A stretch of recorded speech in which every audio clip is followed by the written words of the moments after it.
من يهد الله فلا مضل له ومن يضلله فلا هادي له ونشهد أن لا إله إلا الله محمدا عبده ورسوله أما بعد أعوذ بالله من الشيطان الرجيم بسم الله الرحمن الرحيم يا أيتها النفس المطمئنة ارجعي إلى ربك راضية مرضية فادخلي في عبادي وادخلي جنتي صدق الله العظيم. میرے محترم بزرگوں، دوستوں اور عزیز ساتھیوں، اللہ تبارک و تعالیٰ نے اس کائنات کے وجود بخشنے سے پہلے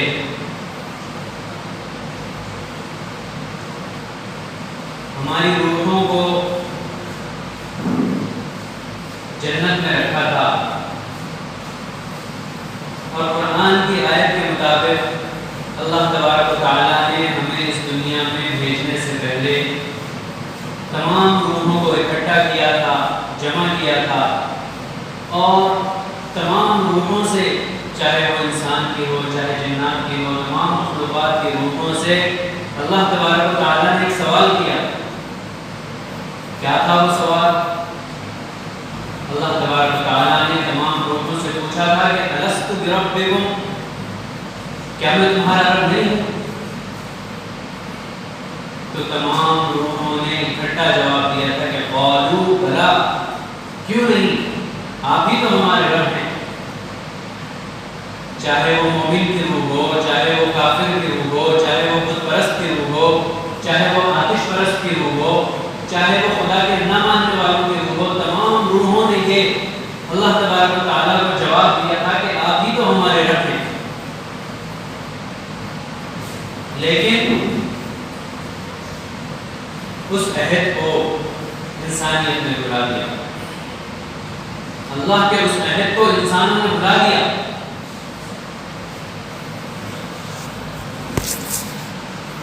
اس کے بعد انسان کے اس دنیا میں بھیجنے کے لیے اللہ نے ایک ذریعہ ماں کو بنایا. وہ ایک دنیا تھی.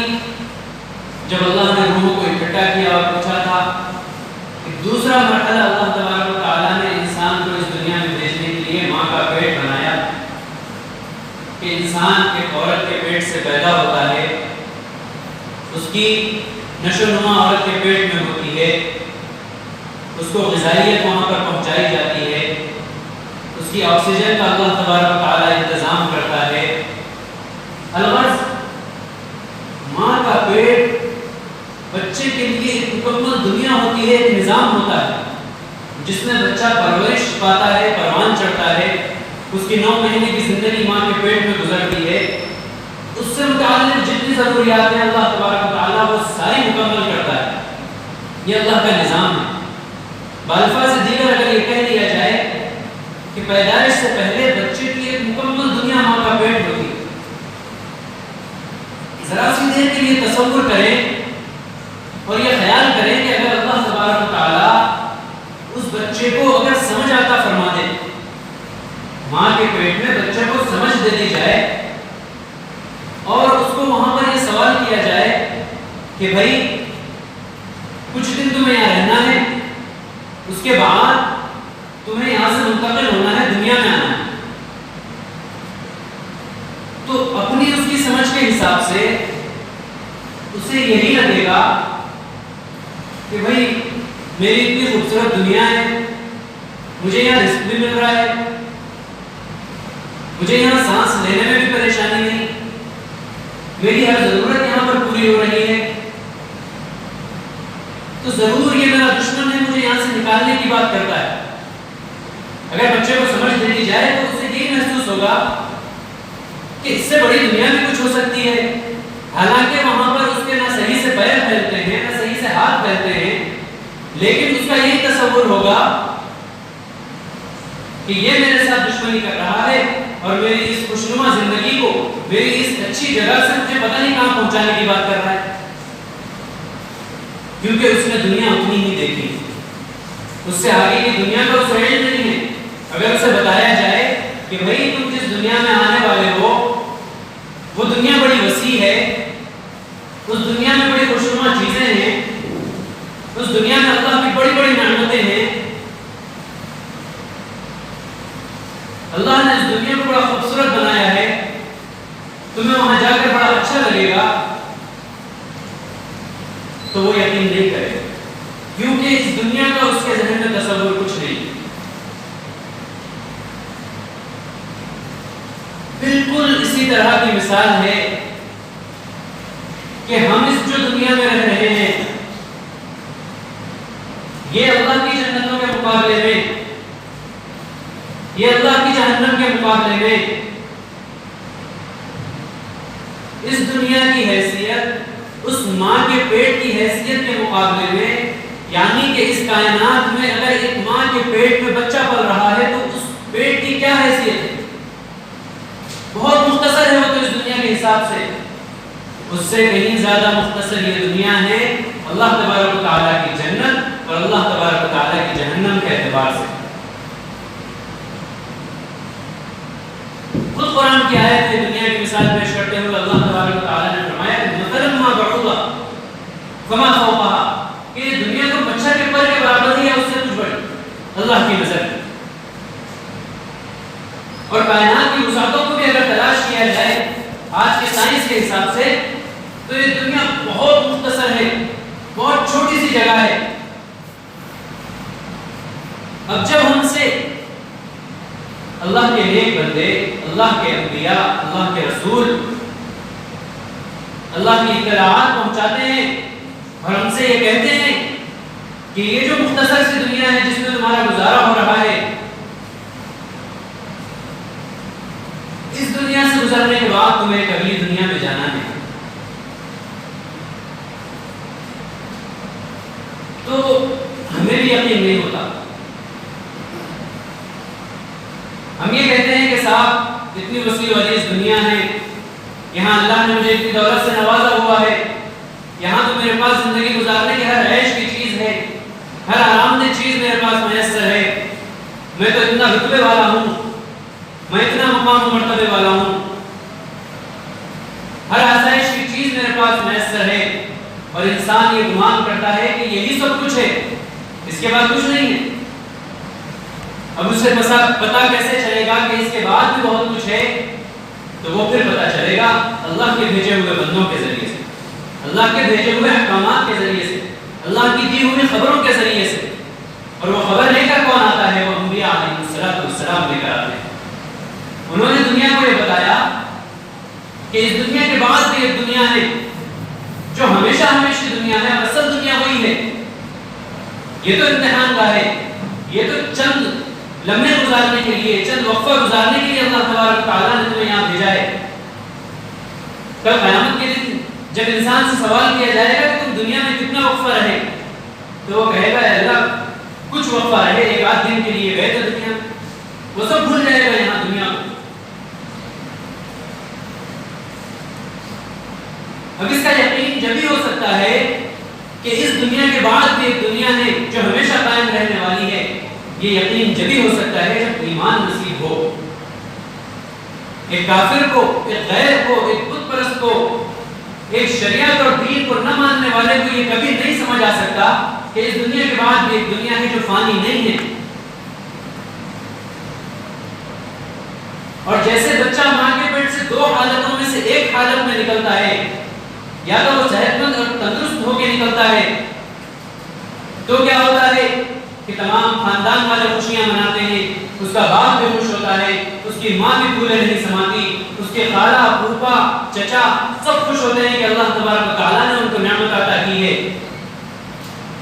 لیکن خدا نہ خواستہ اگر خدا کی منشا کے مطابق وہ صحت مند نہیں نکلتا یا اس کا انتقال ہو جاتا ہے تو پھر اس کو ایک کپڑے میں لپیٹ کے قبرستان میں دفنا دیا جاتا ہے. یعنی اس دنیا میں اس کا کوئی حصہ نہیں ہوتا، وہ خراب سمجھا جاتا ہے، ضائع سمجھا جاتا ہے.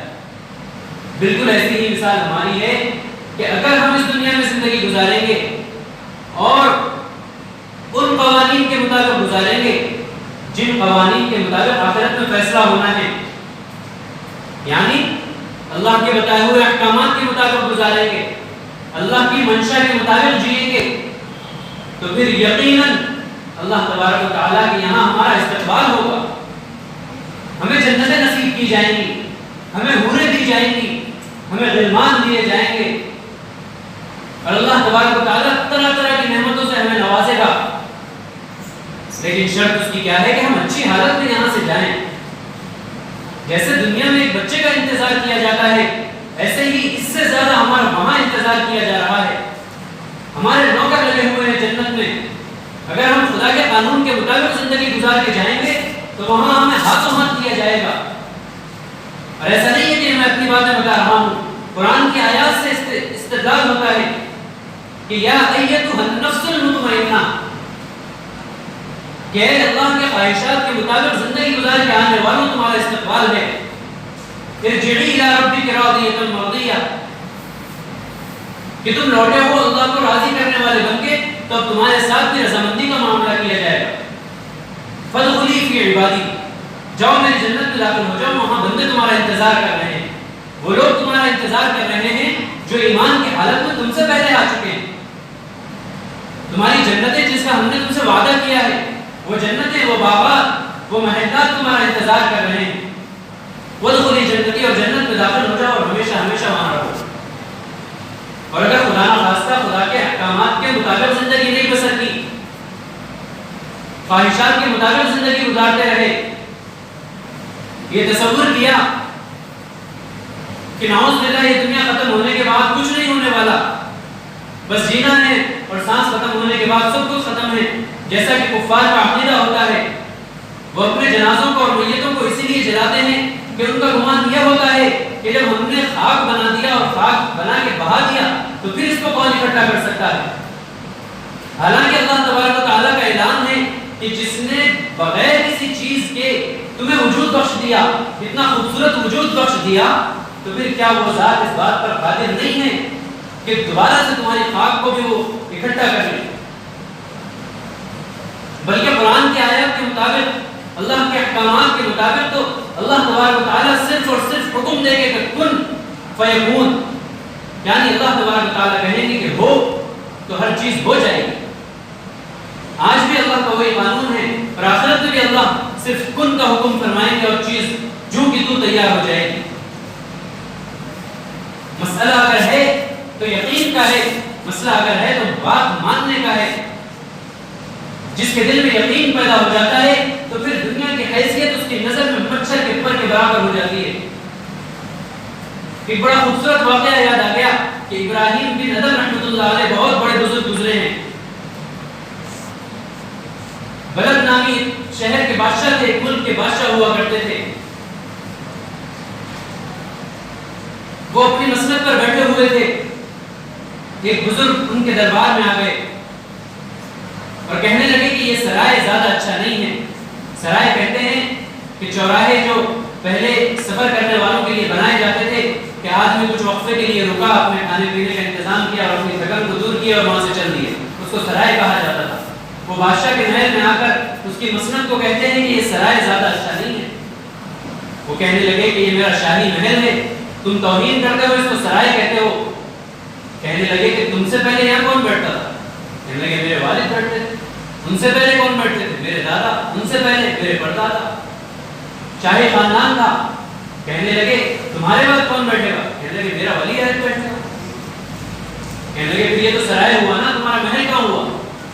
یہاں تو تبدیل ہو رہا ہے، سارا معاملہ تبدیلی پہ چل رہا ہے۔ ان کے دل میں یہ بات لگ گئی کہ اس دنیا میں کسی کو رہنا نہیں ہے، یہاں سے سب کو جانا ہے، چنانچہ آخرت کی تیاری شروع کر دی جائے۔ تو وہ اپنے کام کاج کے ساتھ وہ آخرت کی تیاری میں بھی لگ گئے، دین کی طرف راغب ہو گئے، عبادتوں کا شغل ہو گیا۔ لیکن وہ کیفیت نہیں تھی جو بعد میں ان کی کیفیت ہوئی۔ ایک مرتبہ آرام فرما رہے تھے اپنے کمرے میں، آواز آئی کہ چھت پہ کوئی کٹر پٹر کی آواز آ رہی ہے، کوئی ٹہل رہا ہے، کوئی چہل قدمی کر رہا ہے۔ باہر نکلے اور دیکھا تو ایک غریب سا آدمی ہے، ان کے محل کی چھت پہ ٹہل رہا ہے۔ کہنے لگے یہاں کیا کر رہے ہو؟ کہنے لگے میرا اونٹ گم ہو گیا جنگل میں، اسے تلاش کر رہا ہوں۔ کہنے لگے تمہارا دماغ سٹیا گیا ہے، تم پاگل ہو، اونٹ جنگل میں گم ہوا ہے اور یہاں تلاش کر رہے ہو؟ اگر تلاش کرنا ہے تو جنگل میں جاؤ. کہنے لگے کہ مجھ سے زیادہ بیوقوف تو وہ شخص ہے جو اللہ کو تلاش کر رہا ہے اور نرم گدوں پر تلاش کر رہا ہے, اپنے کمرے میں آرام کر رہا ہے اور اسے اللہ چاہیے. یہ بات ان کے دل پر لگ گئی اور اسی دن سے بادشاہ کو ترک کر دیا. بات مختصر کرتا ہوں, لمبی ہو جائے گی بات. بتانے کا مقصد یہ ہے کہ جب دنیا سمجھ میں آئی کہ دنیا کی کوئی حقیقت نہیں ہے تو بادشاہت کو بھی لات مار دیا اور بادشاہت کو بھی ٹھکرا دیا اور اللہ کی طرف ایسے رجوع ہوئے کہ ولی اللہ کا لقب ملا, ولیوں کے سردار کا لقب ملا اور اللہ کی قربت بھی حاصل ہوئی. اللہ تبارک و تعالیٰ سے دعا ہے کہ اللہ تبارک و تعالیٰ ہمیں کہنے سننے سے زیادہ عمل کی توفیق نصیب فرمائے. وآخر دعوانا الحمدللہ رب العالمین.